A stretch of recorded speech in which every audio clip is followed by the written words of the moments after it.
Robb Wolf, what a pleasure to connect again. It's been a long time. We passed each other in the hallways at the trade shows.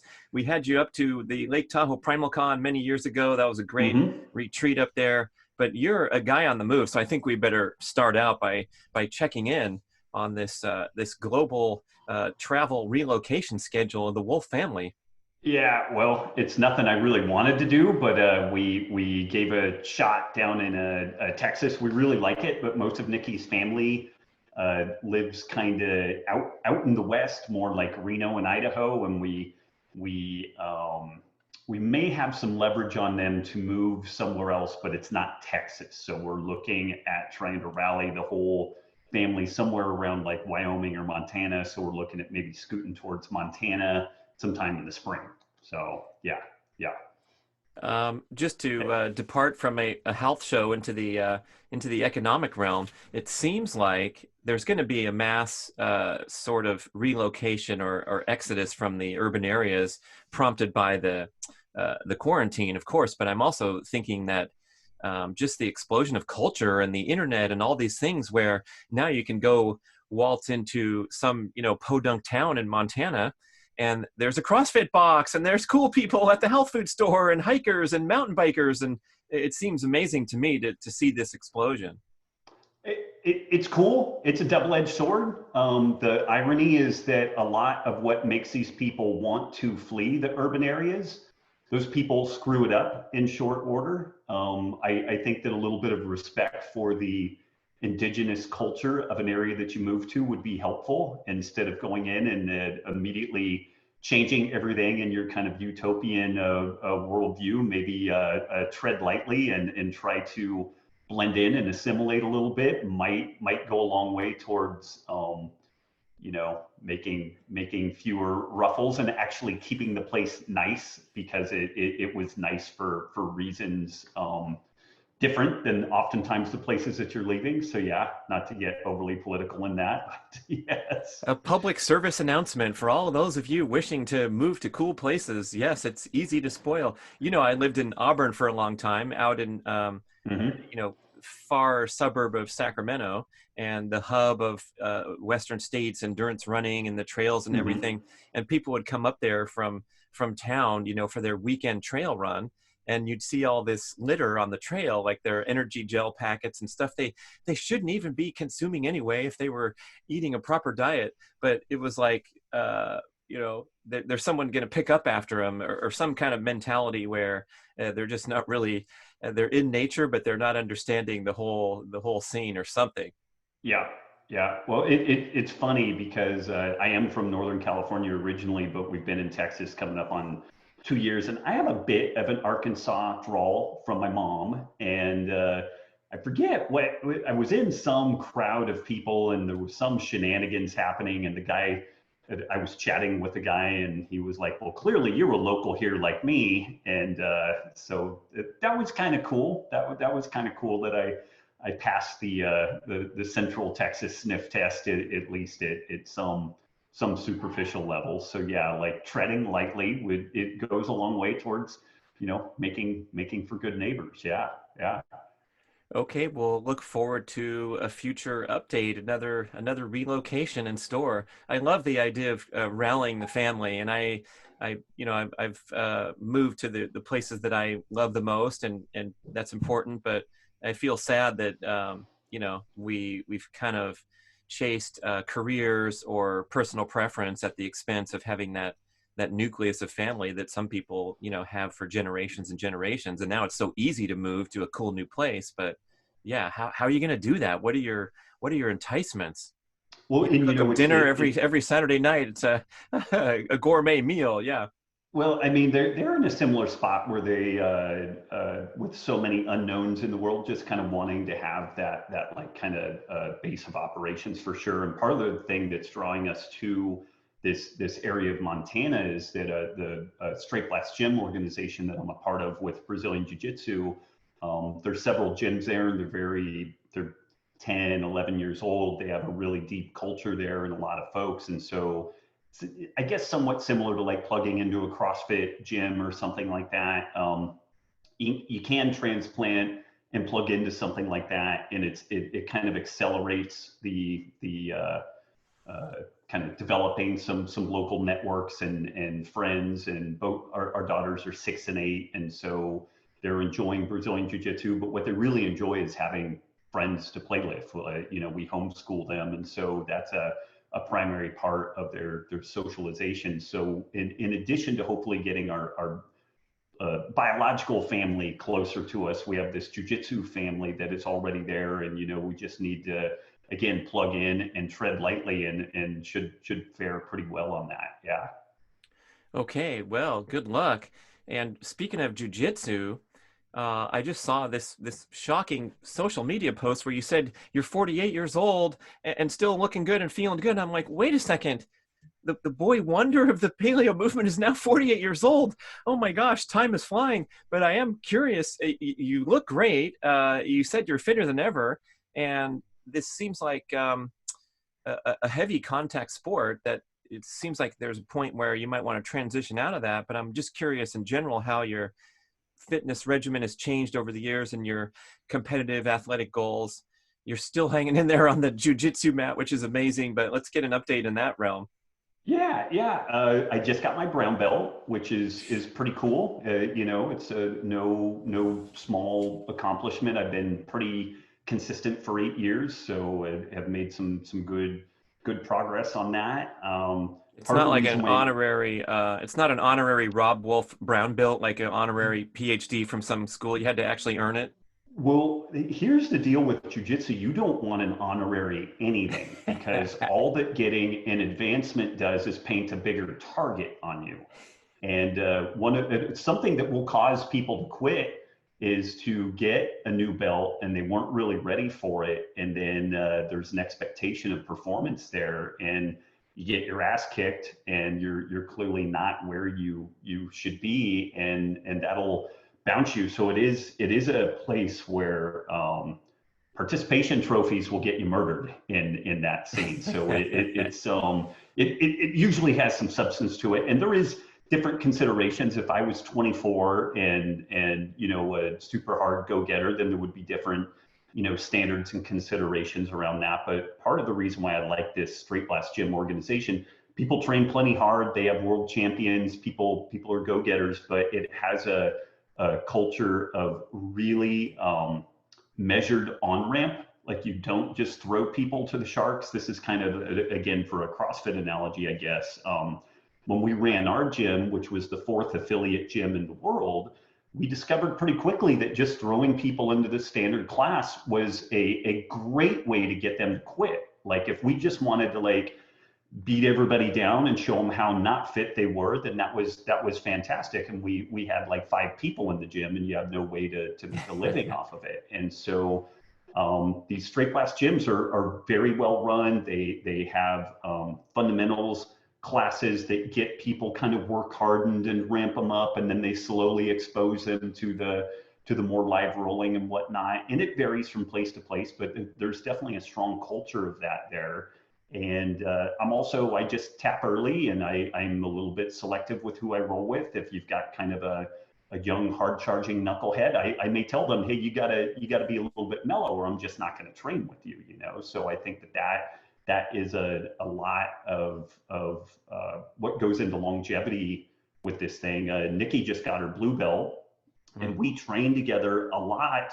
And if I wanted to smash her, I could, but then I don't have one of my best training partners to work with, and I don't get better and she doesn't get better. So you really have to be committed to getting the thing that needs to be most important is your love of jujitsu, not winning. If winning every single match is your singular goal, then you're going to get hurt, and you're going to have a very short tenure in the process. So it's got to be about more things other than just like winning every single match. And so when I train with Nikki, I would start off, say, like, she may have a choke like 95% sunk in, and then using posture and you know, subtle movements, can I get out of that, versus like exploding and freaking out and breaking her wrist in the process, you know? And so there's a lot of interesting things that you can do. And she'll choke me 8 times out of 10, but then I'll keep chipping away at it. And then she chokes me 7 times out of 10, and then 5 times out of 10.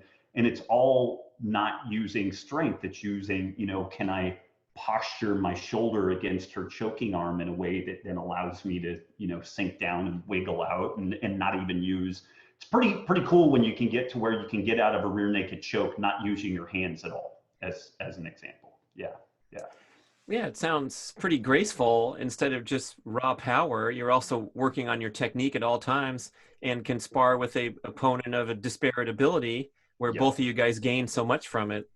Absolutely, yeah, and I mean we all, I think, endeavor to be as fit as we can, as long as we can. But if you build a game purely around attributes, strength, explosiveness, speed, what have you, then you have a game that every 5 years you're going to have to go in and take the transmission out and change it, because we are getting older. And even though I may be fit for a nearly 50-year-old guy, when I was 35, I mean, physicality wise, I would have murdered my current self. Like I could, at 32, I could power clean and push jerk 350 pounds at about 175 pounds. Like I was pretty strong, pretty explosive.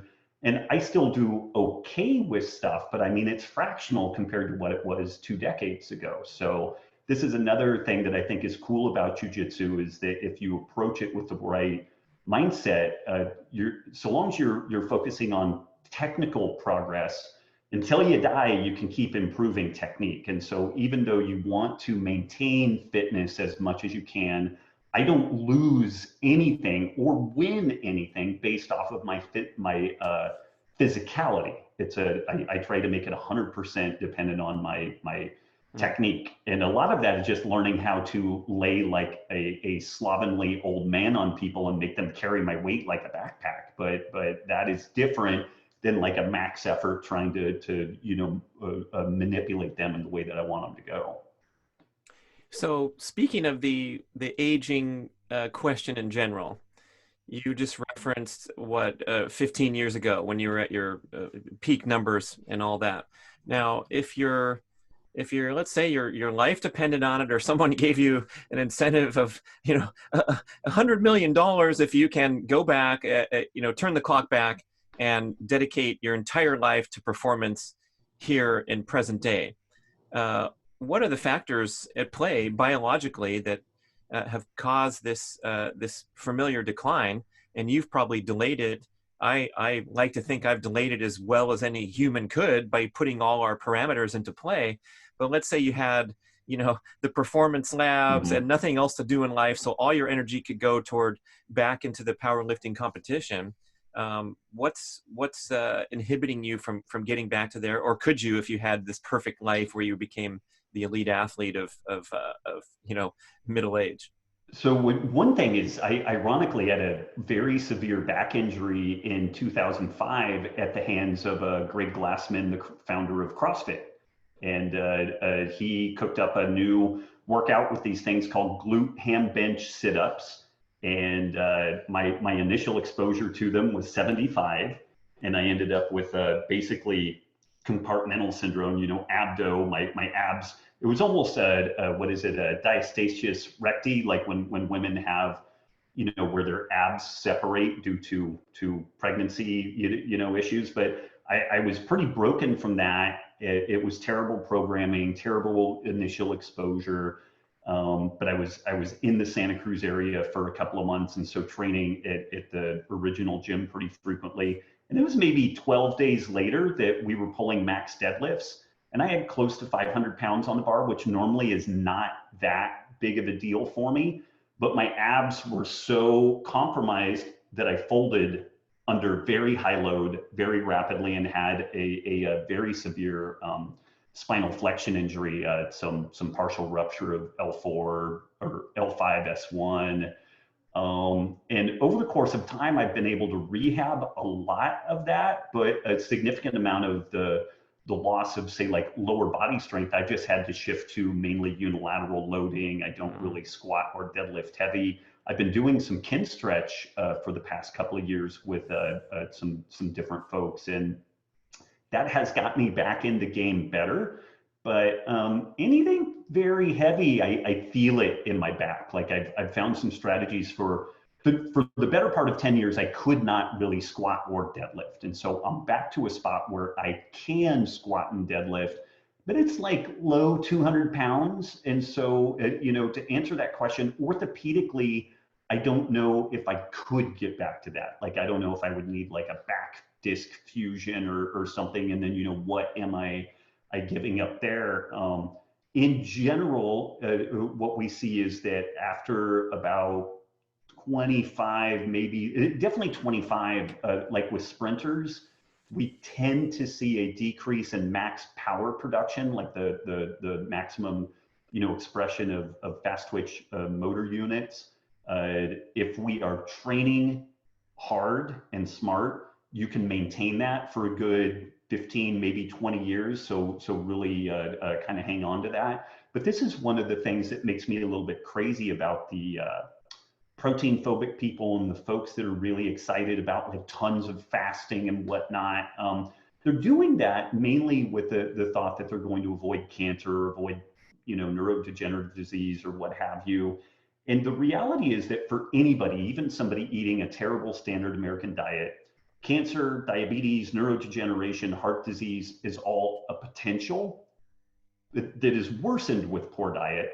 But sarcopenia and muscle loss is a guarantee for everyone. Like it is a 100% guarantee. And so putting some really due diligence into maintaining muscle mass and particularly those fast twitch muscle fibers is pretty critical as we age. So I have put some effort into that. But circling back to your original question, I could probably get a fair amount of that back because my upper body strength is not dissimilar to what I had at that, when I was 32, 35. The lower body is more impacted just from orthopedic issues. So I could probably scratch some of that back. And like there were some examples of like Al Order was a shot putter and discus thrower. Yeah. He was in 3 Olympics, had almost 12 years off, and then missed another Olympic team, a 4th Olympic team, by 1 slot, and barely missed it. And he was in his mid 40s at that point. And it's interesting. Track and field athletes tend to age pretty well, and the field athletes are arguably better even than most of the rest of the people because they are consistently doing this kind of high rate of force development work and the kind of max power development. And so they're constantly putting demands on their system to maintain the fast twitch motor fibers. And that is something that I think translates really well with aging, but you've got to do it in a way that has some respect for your orthopedics also. Like you end up with a hip replacement or a back fusion or something, and then how is that going to negatively impact the rest of your physicality over the long haul? Yeah, I think you talk about improving your technique, but also the intelligence element of adjusting your training over time from experience and from common sense, and maybe regulating your competitive intensity more to realize that you don't have to go slam yourself every day. And these new insights that are coming into the fitness world I'm really glad to see finally, because we've been programmed to think that you just put that gas pedal on nonstop and that's how you get to the top. And now, even the leading athletes are kind of very, very much more structured with their stress and rest and emphasis on recovery. It would be awesome if being a world champion was just a matter of being mentally tough and just grinding yourself down to a nub every day. Like that's easy, but easy with a caveat. Clearly, there's some physical suffering that goes along with that. But what the real trick is figuring out how to pulse that. It's like, when do you have to drive forward? When do you need to reel it back in? And what I've noticed, and this is part of the reason why I kind of lost interest in really working with like elite athletes, is that my main role as a coach was acting as a speed bump. Like these people were so pot committed into committing suicide via training that my main job was to try to slow them down, and that wasn't particularly interesting for me, and particularly in like the mixed martial arts combatives arena, and also I did some work with some endurance athletes. And you know, all props to people that want to get up and work hard and do all that type of stuff. But it was also kind of like, hey, what are you doing right now? Oh, I'm just hanging out. And I'm like, oh, that's funny. I just saw you running down the Esplanade, and you're supposed to be taking a day off. And I know for a fact you're not. And so like, it was kind of the opposite of catching somebody with their hand in the cookie jar, you know, and that got old. Like that for Yeah. me personally, that got old, and that's where the focus on helping people had significant health issues and trying to pull them back from type 2 diabetes or autoimmune Mm. disease. They were highly motivated to do it. They usually listened well, and they were coming from you know, if I had some success there, it maybe saved their life versus, oh yeah, somebody wins another world championship, that's really cool. But again, like almost any coach would have achieved that with them, so long as they just, you know, largely prevented the person from destroying themselves in the training process. You know, I couldn't claim any really deep insight into much beyond that. Yeah. Yeah. You made an interesting comment there about the contrast between fasting like crazy and watching that protein and not stimulating those evil IGF-1 and mTOR versus trying to keep that muscle mass on and keep fit and keep strong. And I'm kind of wrestling with these insights personally. I'm age 55. I have all these athletic goals and you know, enjoy being fit and recovering quickly, and Mm-hmm. then also, you know, not wanting to default into 6 small meals a day with the protein smoothie going constantly. And there seems like there's a little bit of nuance that you could comment on for people who, you know, have those goals, but also, you know, don't want to get cancer and all that kind of stuff that we're getting warned about. Yeah, you know, it's interesting. The first article I had published on intermittent fasting was in 2005. And by 2006, I deeply regretted releasing it to the world because it went out into this pool of folks that were mainly CrossFitters. And these were people that they would CrossFit 6 days a week. And then on their recovery day, they would do hot yoga and a 6 hour hike. And they would intermittent fast 22 hours a day, eat 5 grams of carbs a month. And, you know, 2 months into this thing, they're like, hey, my hair is falling out and I have no libido and what the heck's going on? And it's like, well, you took something that's supposed to be a little like a cherry on the sundae type deal, and you made it the whole meal, you know, effectively. And so I've always been intrigued by that middle ground of performance, health, and longevity, but I also suspected really early on that there were shockingly rapid declining returns on investment on the performance side. Like once you get to a double body weight deadlift, you get to a body weight and a half back squat, you have a body weight and some change bench press. Unless you're a power athlete, how much more do you need? Like, and what are the things that you're going to give up to maintain that? It was kind of one side of that, kind of like looking at the kind of uber performance side. The other side, it has come to me a bit more recently, was really digging into the research on calorie restriction, you know, first in animal models and whatnot, and looking at what was going on there. And something that is suspiciously lacking is much research that looks at what does calorie restriction do when animals fed a species appropriate diet.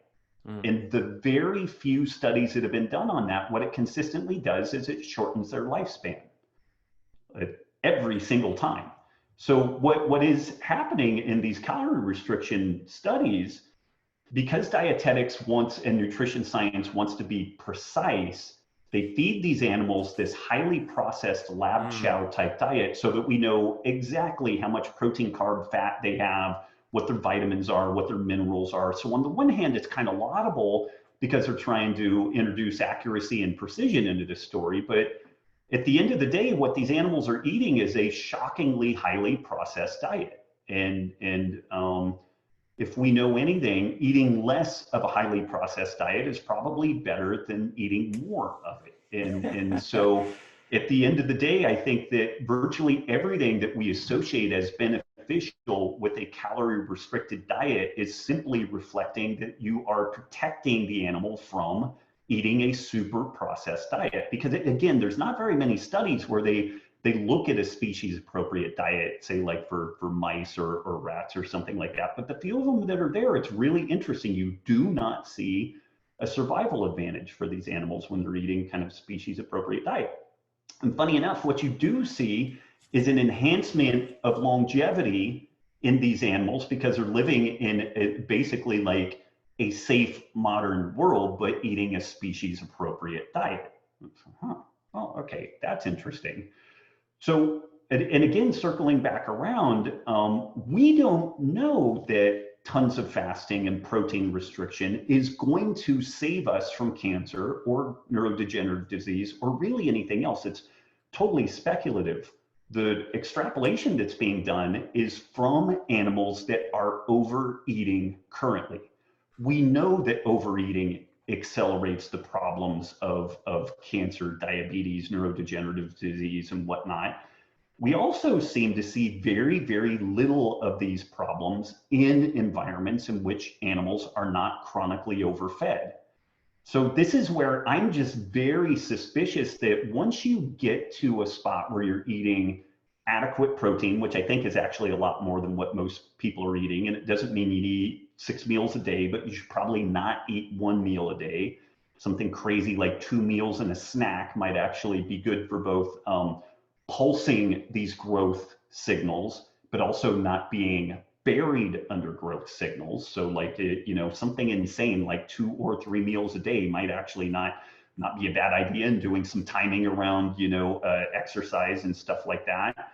But again, circling back, all of these chronic degenerative diseases are a potential, but sarcopenia and loss of muscle mass is a guarantee with aging. Like the only way you avoid that is by dying.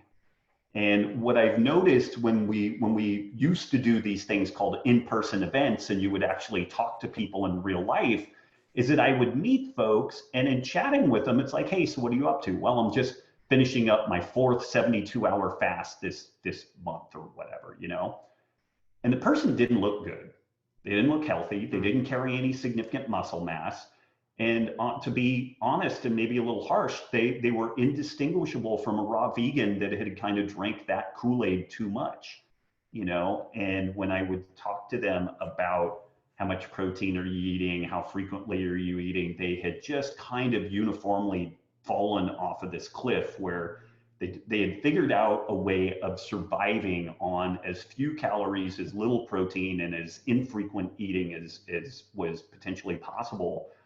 But they looked frail. Like if their car slid off an icy road and they went down an embankment, they didn't strike me as someone that was going to be able to climb back up to the top of that, generate some thermal energy to stave off like freezing to death while they're driving between Reno and Tahoe or something, And that lack of resilience just didn't impress me, And who knows, maybe I'll be proven wrong on this, but some very smart people are beating this drum of like, oh man, caloric restriction and protein restriction, fasting, and I am just completely unimpressed with what they're selling on that stuff. And I guess one final piece on this is that because all of that is so speculative, I really just focus on, so I've eaten more or less a ketogenic diet for the last 22 years.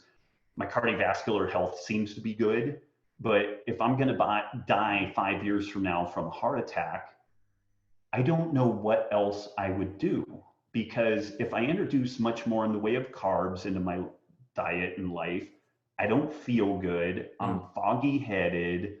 I have GI problems. And so do I want my life to kind of suck over the next 5 years so I've really just gotten to this point where it's like, how do I look, feel, and perform my best now?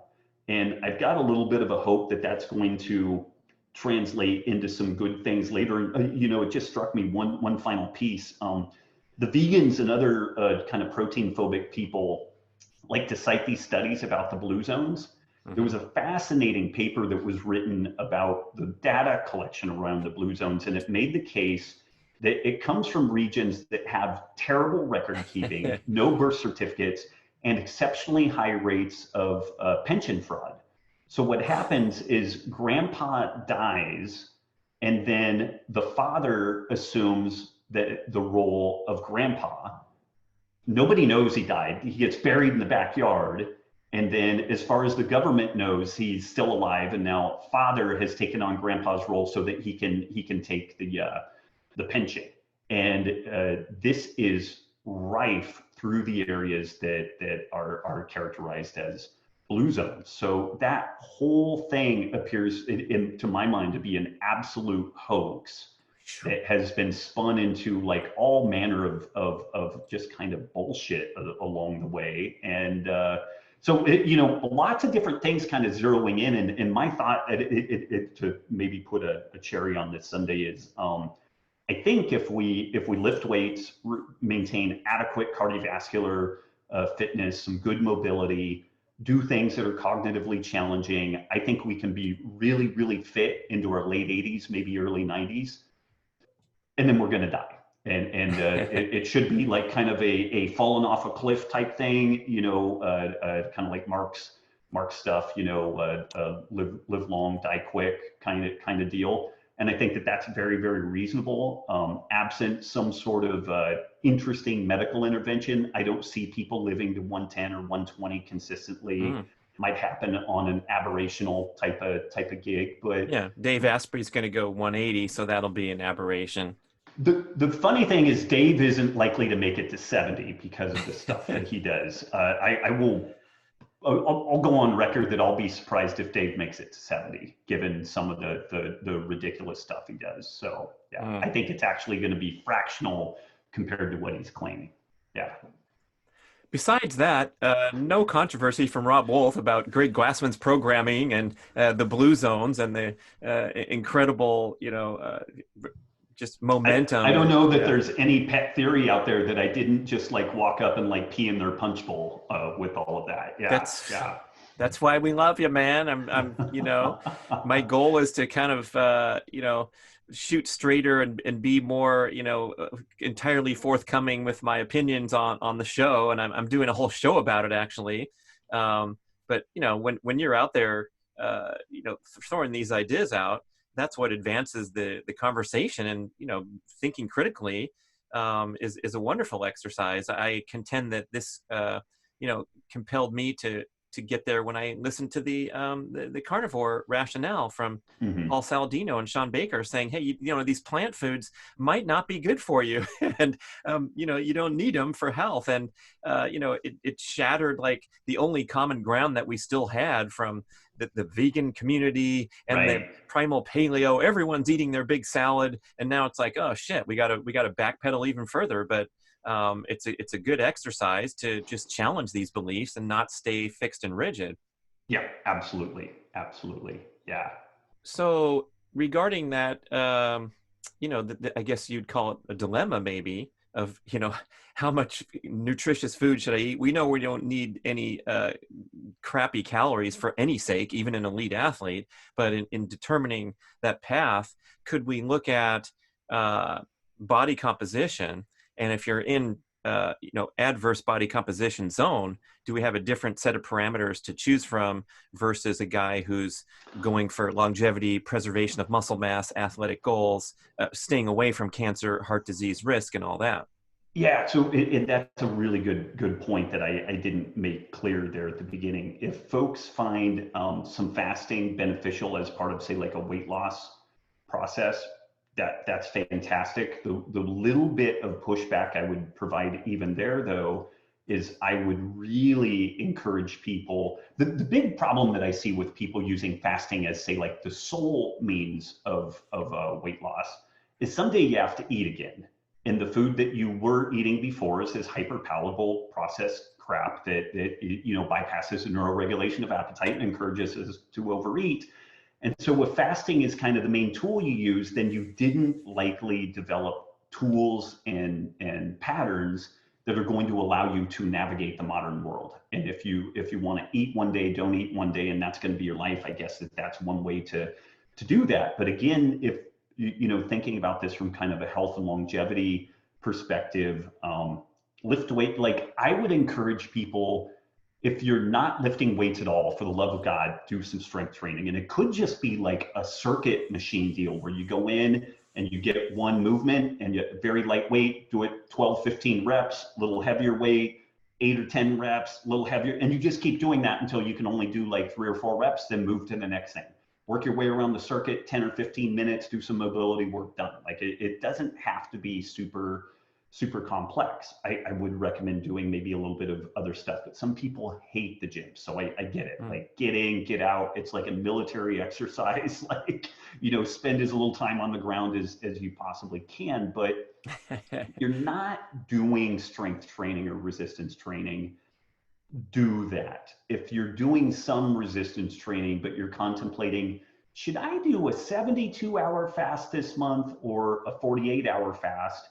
I would ask the question, I would suggest that doing a 3rd or 4th day of strength training per week is going to be more beneficial than an additional day of fasting per month, would be my crazy used car salesman pitch on that, and it's interesting. Lifting weights improves autophagy. Drinking coffee improves autophagy. Getting adequate sun on our skin reduces all-cause mortality. As great as smoking or not smoking. And this is stuff that we know. We can take it to the bank. It's well understood. It makes us feel better today. So this is the type of stuff when people are doing these cost-benefit analyses that I'm kind of like, go get some sun on your skin, even if it's 5 minutes in a low-pressure UVA, UVB tanning bed. You're not going to get a tan, but you're going to feel better and you're going to reduce systemic inflammation. Don't use it to tan. Use it to supplement, basically sunlight or what have you. If you're contemplating more fasting, how about lifting more weights, or doing some sort of new cognitive endeavor like jujitsu or tennis or a guitar or something like that. Like I just see there are these things that are so well understood, whereas this just insistence on fasting and protein avoidance is entirely speculative in my opinion. Like and what people cite as data, I think has just been horribly misrepresented, again, because it's really looking at, is the overfed state bad? Yes. But once you land on something that looks like ancestral eating and you're not overeating, I just think that the return on investment from additional fasting or protein restriction is slim or none, particularly when compared to getting some sun on your skin, doing cognitively engaging activities, and just trying to put on a 5 more pounds of muscle mass. Whew, this is pretty heavy, man, because we're shattering a lot of the strongest notions, and the amazing sensation of fasting in culture now is the key or the direct path to health. And so you're saying a lot of the research is on animals eating junk food and then eating less junk food, and then we're taking that to town. Yeah. Wow. Yeah. I mean, I am a remarkably unpopular person most places. That's why he has to keep moving around from Yeah, California to Nevada to ousted, Texas. Yeah. Wow. So yeah, it's and again, I could be wrong. Maybe tons of fasting and low protein is somehow going to lead to both longer life and a higher quality of life now. I don't remotely believe that is true. I think that a lot of the folks that are looking at this stuff are very, very smart, but almost smart to a fault, where they get so down in the mechanistic weeds that they don't pull back and just kind of look at the kind of evolutionary biology story. And also, there, again, like going back to like the blue zones story, most of that is just an outright lie. It's an outright fraud and fabrication that has been perpetuated. And the paper that was written about that has seen really remarkably broad circulation, but it hasn't really changed the awareness of questioning these blue zones as some sort of like beacons of hope and information and whatnot. So yeah. Yeah. I mean, it's easy to argue that you're pulling insights out of context. For example, the active population with the great social parameters, and oh, guess what? They eat a lot of plant foods, and they don't eat a lot of processed meat. And the cause and effect starts to go in a circle. Where, yeah, if you have good family life and you're healthy and you're happy and you're getting away from all these modern stressors, they could feed you virtually anything that's not junk food, and And they do could reasonably we well. got to find Yeah. a carnivore-ish blue zone, and then put it up there to just throw the diet thing into the proper context, rather than, I mean, it seems to me most people associate blue zones with like the diet part of the blue zones rather than Everything yeah, else. yeah. Yeah. Well, I just did a Salty Talk, one of my podcasts on the Turkana, which is a pastoralist people in Africa. And they're interesting in that you still have a decent number of these folks living their traditional pastoralist life way. And they have about 8 different animals that they either take dairy from or eat the meat from. And they get upwards of 80% of their calories from animal products. And then you have these genetically effectively identical, family members that have moved into more westernized situations, and they eat a very starch-based, more processed carbohydrate diet. And the free living Turkana are remarkably healthy, effectively devoid of chronic degenerative disease. And then these folks that even a half a generation in, like they were born in the pastoralist life way, but then moved to the city, they are crushed by these chronic degenerative diseases. So we do have some natural experiments out there that look even closer along that more carnivore, more kind of animal product centric kind of angle. But we also have the Catawans and some different folks that eat comparatively little in animal products. It's interesting on that topic. Ages ago, it struck me that the ability to eat grains, legumes, tubers, what have you, was wholly dependent on just getting enough animal products to protect you from those other foods, like to basically offset like nutrient deficiencies and get enough of whatever the vital nutrients are in the animal products.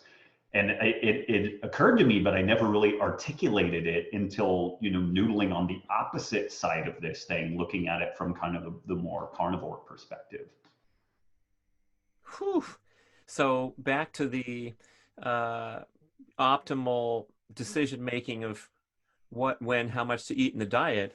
And this might be a good segue into Wired to Eat, because you talk about appetite. Well, let's read the subtitle: Turn Off Cravings, Rewire Your Appetite, and Determine the Foods That Work for You. So maybe we can tread down that path a little bit and ask, is the appetite going to be a great regulator of your caloric intake? And then my add-on to that question is, when I go into that low carb realm, I notice that my appetite is much more stable. I'm Mm-hmm. actually not hungry for hours after I do a high intensity sprint workout in the morning. So am I being stupid by not eating, or should I go there and deliberately consume calories because I'm an athlete and I want to recover, even though I'm not starving or feeling those sensations that are so familiar for people locked in that high carb, high insulin pattern?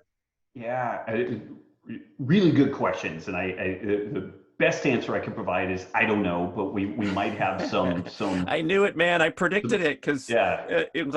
Dom D'Agostino said, I don't know, so many times during my first interview with him when we were writing the Keto Reset Diet. And I finally said, dude, that's your favorite answer. And he goes, watch out for the distinction between a good scientist and a good critical thinker versus someone who's a promoter. Got They're, something to a sell. good Yeah. scientist says, I don't know, all the time.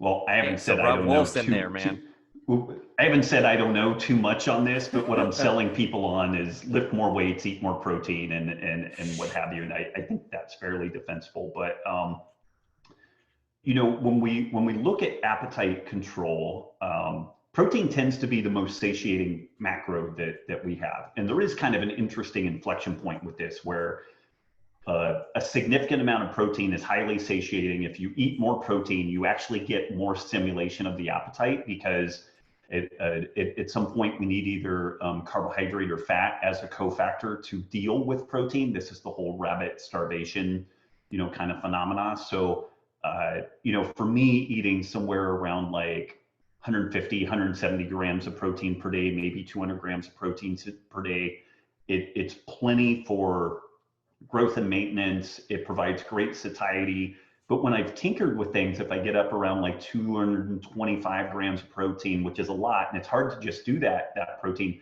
I'm actually hungrier then. So there's this kind of weird non-linearity to it. But like you have to really try to kind of get to that. So it's not something that folks get too often. For sure, something that happens, and we see this at both kind of the vegan side of the story and interestingly, the protein phobic keto side of the story, is that when people are eating very low protein intakes, and there are folks out in keto land that recommend 40 grams of protein total per day for grown men, that's not per meal, that's per day. I consistently see people with terrible body composition and they overeat because this protein leverage hypothesis suggests that all organisms eat to a protein minimum. And whether that's a cow grazing on grass versus clover, they will tend to prefer clover because it's more protein dense and therefore generally more nutritious. Nutrients tend to be more densely associated with protein rich foods. And so any organism you care to look at, they tend to favor more protein dense sources of nutrition because they get more broad nutrition in that context. So I think so long as we're hitting adequate protein, which is somewhere around like a gram of protein per pound of body weight or a gram of protein per pound of ideal body weight, or it depends on whether people are losing weight or they're an athlete or what have you, but it's generally more than what most people are eating. That tends to work out well. And if they're not hitting that protein, they tend to overeat whatever else it is that their dietary dogma allows them, whether it's carbs or fat. And this is where I've seen folks in this ketogenic diet community where you're eating a ketogenic diet that's supposed to be like really satiating, and they're gaining remarkable amounts of weight on it, on something that's supposed to be that others have claimed is impossible to gain weight on. And they'll do all kinds of crazy like cognitive dissonance things where it's like, well, the butter has just enough protein to stimulate insulin, and it's kind of like, give me a break, man. A relatively sedentary person that's eating 30 grams of protein a day doesn't need to eat a stick of butter. They need to eat more protein, So I think that's kind of that. And then on the recovery side, for someone like you, I don't know, like there's a fair amount of literature that suggests getting that nutrition post-workout enhances recovery. Like I think that there's some good literature to support that. There's some literature that suggests that fasting and low carb and what have you is kind of a hormetic stress kind of aid, and it gooses fat adaptation and whatnot. But I mean, how many years have you eaten pretty low carb? 12, comparison to massively high carb years before that, Yeah. right? And training too much and all those, different, yeah. But I would make the case that you've probably sucked all the juice out of fat adaptation that you're gonna get.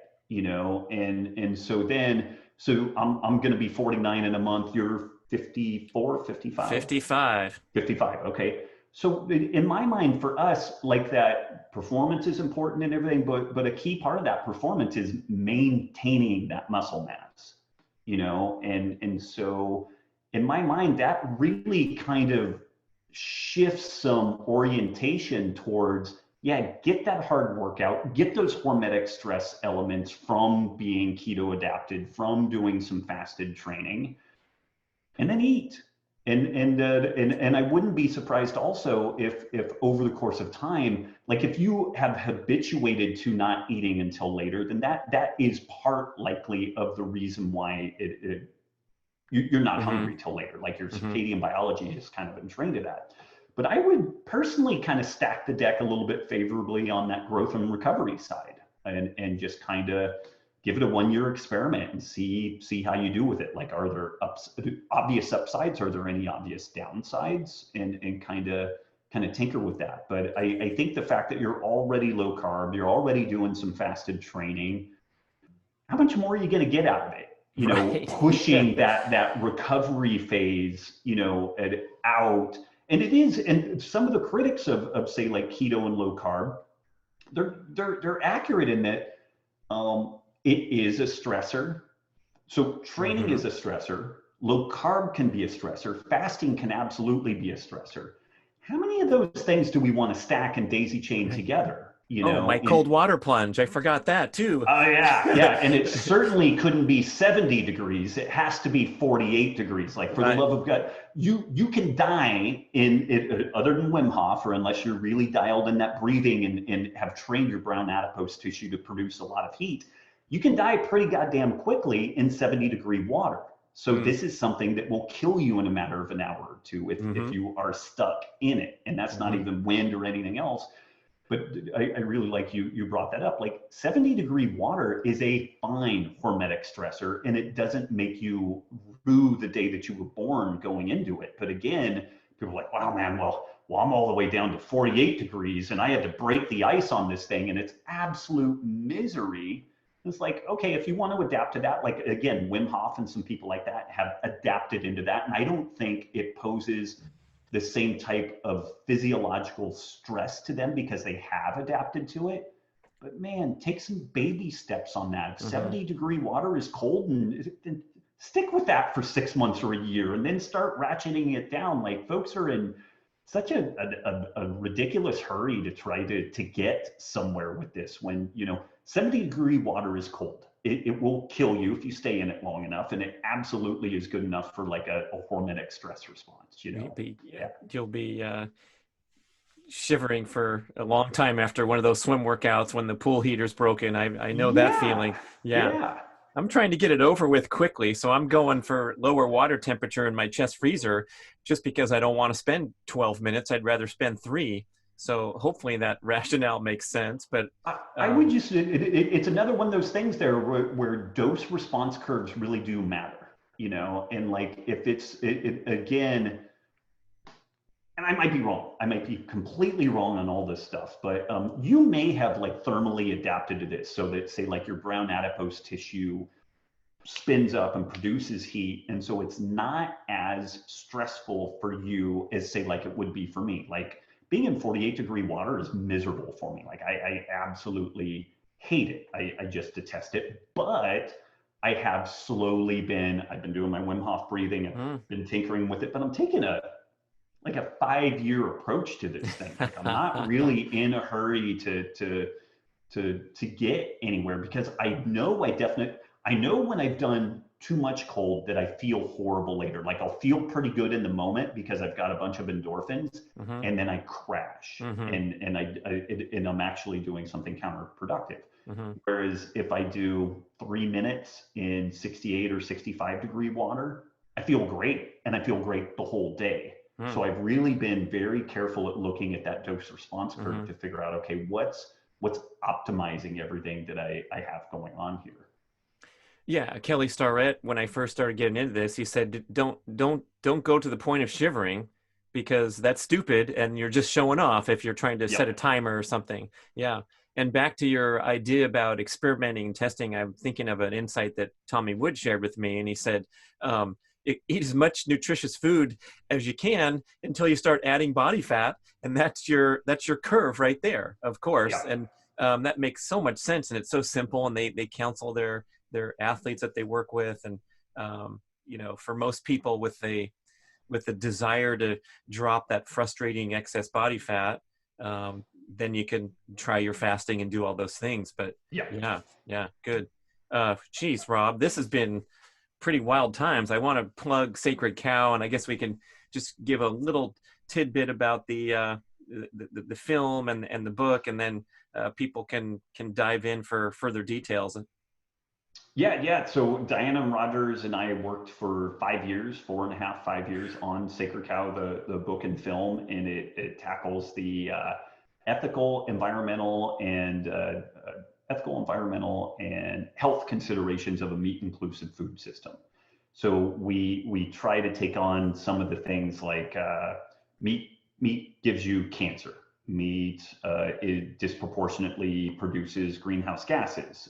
Producing meat disproportionately uses resources. And there's truth and lies to a lot of this stuff. And so it takes a lot of effort to unpack and unwind all these things. I'll share an example. Again, I wouldn't want anybody to read this and just believe me. It's like, oh, Rob's a good guy. Great. I would really encourage people to get in and actually vet the material that we cite in there. But this is possibly a decent example of us trying to be ethical and to try to do the very best job that we could. When we looked at the question of, is pastured meat more nutritious than conventional meat? We looked and looked and looked and looked, and we looked at every scrap of data we could find, and we had an independent party come in and look at, you go answer this question. We didn't even provide the resources. We paid this person to go do this independently. What we and they, and this person is a PhD in nutritional science, came up with is that there's virtually no difference between pastured meat and conventional meat. Now, there is a massive difference nutritionally in dairy, in eggs, in wild caught versus farm seafood. But when you really look at meat itself, there's just not that big of a difference. And people will get all verklempt over differences in omega-3 content of pastured versus conventional meat. There's virtually no difference between the two. Pastured meat has a tiny bit more omega-3, and where this becomes a complete non-issue, 2 ounces of salmon has as much omega-3s as 8 pounds of pastured meat. If you're looking for omega-3s, beef is not where you look for it. It is the long and short of that. Now, there are amazing reasons why pasturing or holistic management of grazing animals is environmentally superior, it is ethically superior, but you cannot make a credible scientific case that it is nutritionally superior. And again, pastured dairy is shockingly more nutritious than conventional dairy.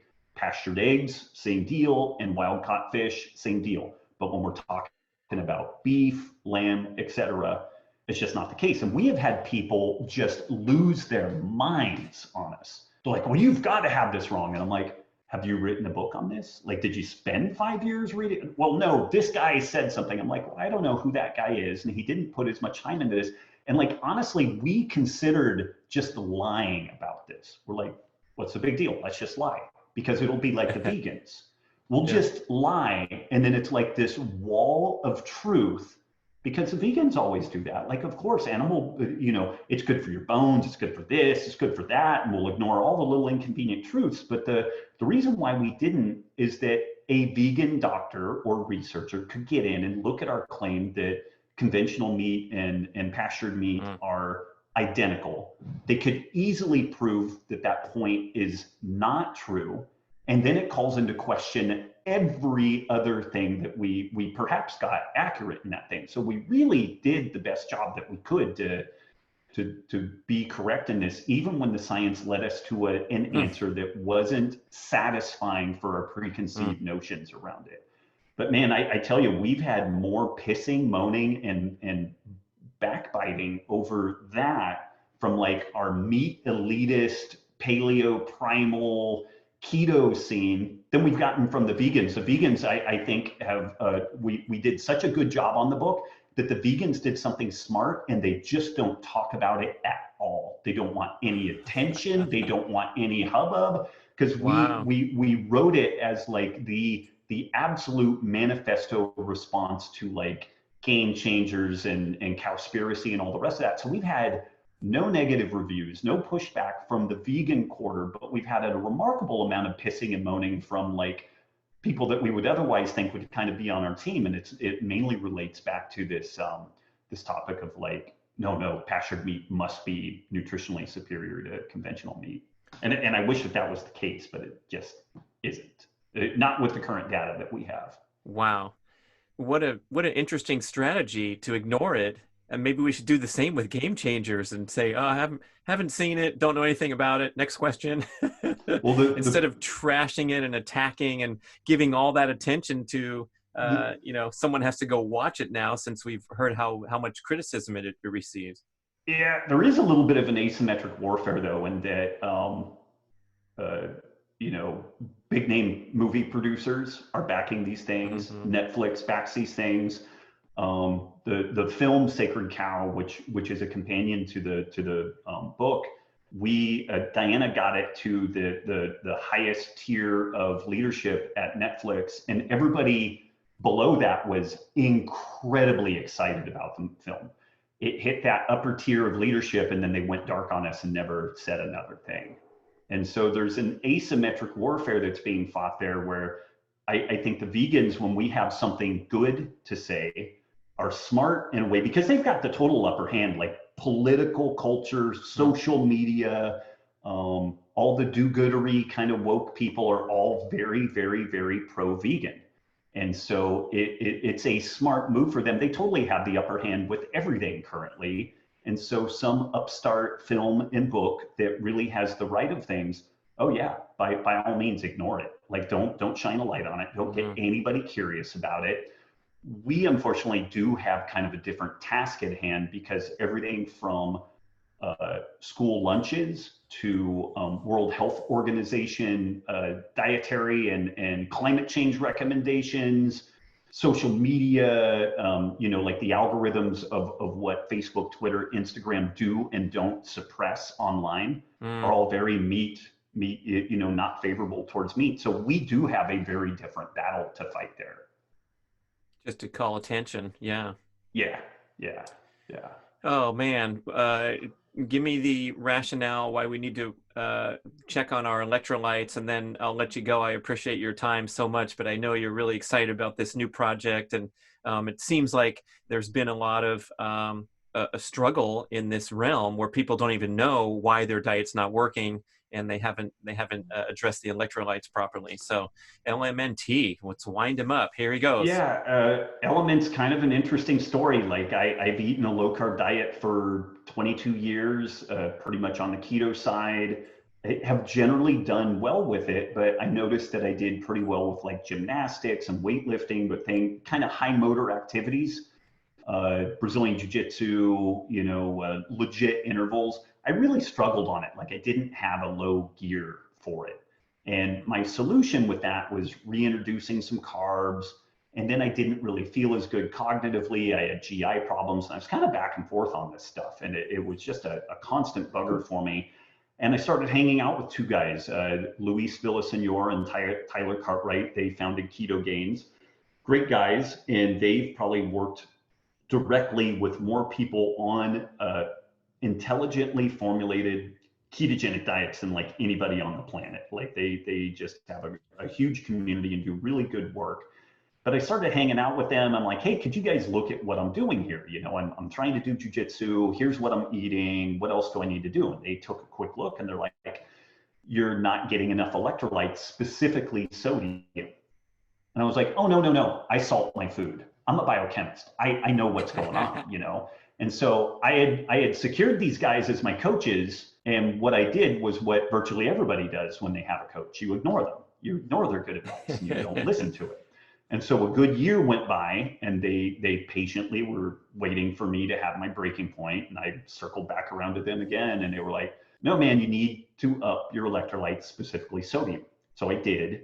And it was literally like magic happened. Like I just couldn't even believe it. And when you think about it, the basic currency of life is sodium potassium pumps. This is what drives electron transport and ATP process. Every thought we have is an action potential driven by sodium potassium pumps, and every muscle fiber we fire and whatnot. So it's not surprising that if you are not on point with electrolytes, then you're not going to be at your best. You're not going to feel good. You're going to have kind of, foggy headed and whatnot. And people are kind of familiar with this, like the keto flu and problems with shifting towards a lower carb type of diet, even just kind of eating paleo primal, but you're putting in fruit and stuff. people will still experience this. And that's kind Mm. of one part of this story. Then you've got the other part of this story, which is the demands, increased demands for electrolytes, specifically sodium, if it's hot, if it's humid, if you're at high altitude, if it's very cold air because it's had the moisture taken Mm. out, high physical activity. The American Council of Sports Medicine, depending on your size and the environment that you're active in, recommend somewhere between 7 to 10 grams of sodium per day for active athletes. And Mm. this is nowhere near where people generally are. And then interestingly, the other side of this, when some research was done on type 2 diabetic heart patients, and they looked at all like morbidity, mortality within those groups, the low ebb of morbidity, mortality was at 5 grams of sodium intake per day. And it was a U curve. It was very steep at low sodium intake. So you had very high morbidity and mortality at 2 grams per day. It went down to 5 grams per day. And then you had to, it was a flat curve on the higher side. You had to get out to nearly 10 grams of sodium per day in this sick heart patient group Mm. to have the morbidity and mortality that you saw in the 2 gram a day people. So it was more dangerous to be low sodium than higher sodium.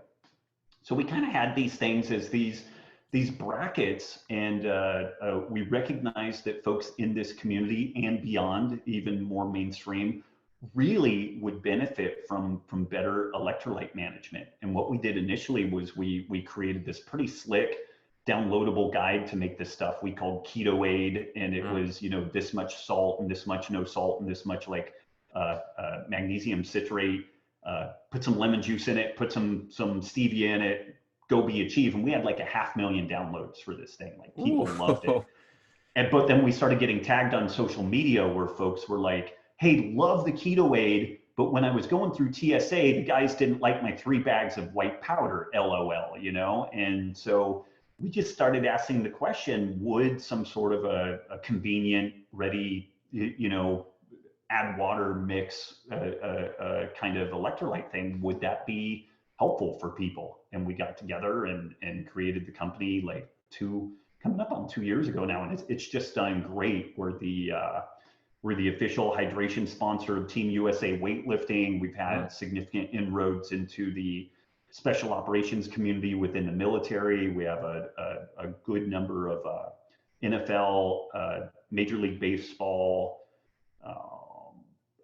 basketball, like all the kind of big, team sports stuff. Hockey have kind of been buying into this, and it's been cool in that when people try the product, they usually feel better Mm. immediately, and then they're just kind of hooked. Like it has a very tight feedback loop on it. Mm. Like if you're at all fatigued, lethargic, just not feeling well, you get your electrolytes fixed and you start feeling better immediately. So, I mean, that is a very long-winded answer to that. But yeah, Element has been motoring along pretty well and pretty exciting. And we've had some interesting inroads into some medical conditions. We have a study that's going to happen at Vanderbilt looking at Element, basically looking at the effect of supplemental electrolytes on breast milk production, because we had Mm. this breastfeeding community go crazy over Element. Like people were very minimal breast milk production, and they used Element and their breast milk exploded. Mm.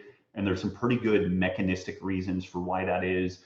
And then we really had some great adoption within this POTS community, the postural orthostatic tachycardia Mm. community, which is a phenomenon where the individual goes from seated to standing and they can't maintain normal blood pressure, and people can pass out and they can die because of traumatic brain injury. They hit their head on Mhm. the way down, and it's a surprisingly common condition, and it's understood in those communities that sodium is important, but nice ways of getting in sodium are kind of tough to find. So like we did a huge POTS awareness campaign 2 months ago on social media, and just had a really phenomenal kind of love given from those folks for shining some light on this problem.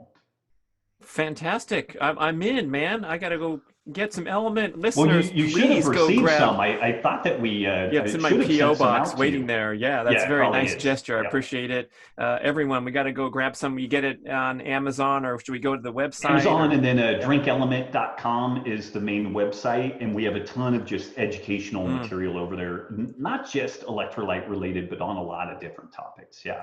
And the best place to catch up to you and follow everything you're doing. The bulk of my time is over at the Healthy Rebellion now, which is Mm. our membership site. I do the social media equivalent of throwing hand grenades over a fence and running at this point. Like I post things on Instagram, but I do almost no curation of comments because I'm just over it. There are a lot of great people on there, and there are a lot of complete jerks too. And the jerk factor has kind of wore me down, and so I'm still trying to provide some value by posting some stuff on there. But what I do is I post things that are interesting there, and we discuss it in the Healthy Mm. Rebellion. So if folks want to go check that out, that is definitely where I hang out. Robb Wolf, everybody. What an awesome show. Thank you so much for setting everything straight. So much to think about. And good luck to you with your next move and all the future ambitions. Thank you, and hopefully I'm not wrong on everything I just spieled about for 1 hour. Da, da, da, da, da, da, da.